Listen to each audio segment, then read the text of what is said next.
যেখানে নৌকা চালানোকে এখনও পুরুষের পেশা বলেই ধরা হয়, সেখানেই নৌকার বৈঠা নিজের হাতে তুলে নিয়েছেন এক বৃদ্ধা। বলছি রাজধানী মিরপুরের আলীনগরের ঘাটের কথা। ব্যস্ত শহরের কোলাহলের মাঝেও এখানে যেন সময় থমকে আছে।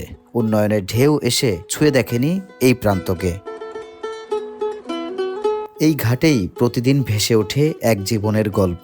নাম তার জুলেখা বেগম, বয়স ৭৫। কিন্তু বয়স তাকে থামাতে পারেনি জীবন সংগ্রামও।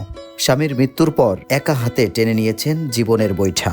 ৪ দশকেরও বেশি সময় ধরে এই নদীই তার সঙ্গী, তার উপার্জনের একমাত্র পথ। নৌকা তো ভাই আজ ৩০-৩৫ বছর হয়েছে। মনে করেন আমার স্বামী মরছে আজ ৪০ বছর, ১ বছর কম ৩৯ বছর। দেখাবো তোমাকে তো নৌকাই চালায়, ধান টোকায় আনছি, শাপলা টোকায় আনছি, শাক টোকায় আনছি, এই গাড়ো চালায় যে ৮ বছর ধরে। একসময় নদীর বুক থেকে কুড়িয়ে আনতেন শাপলা আর শাক, সেগুলো বিক্রি করেই গড়ে তুলেছিলেন সংসার। ৩ সন্তানকে বড় করেছেন, বিয়ে দিয়েছেন, মায়ের দায়িত্ব শেষ করেছেন নিঃশব্দেই। এখন তিনি একা।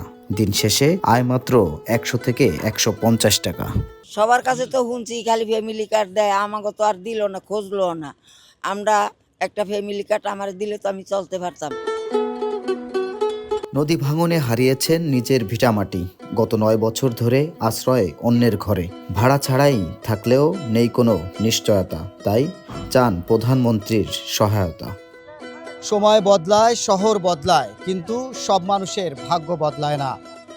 জুলেখা বেগমের মতো অনেকেই রয়েছে যাদের জীবন এখনও টিকে আছে নদীর স্রোতের ন্যায় অনিশ্চয়তায়।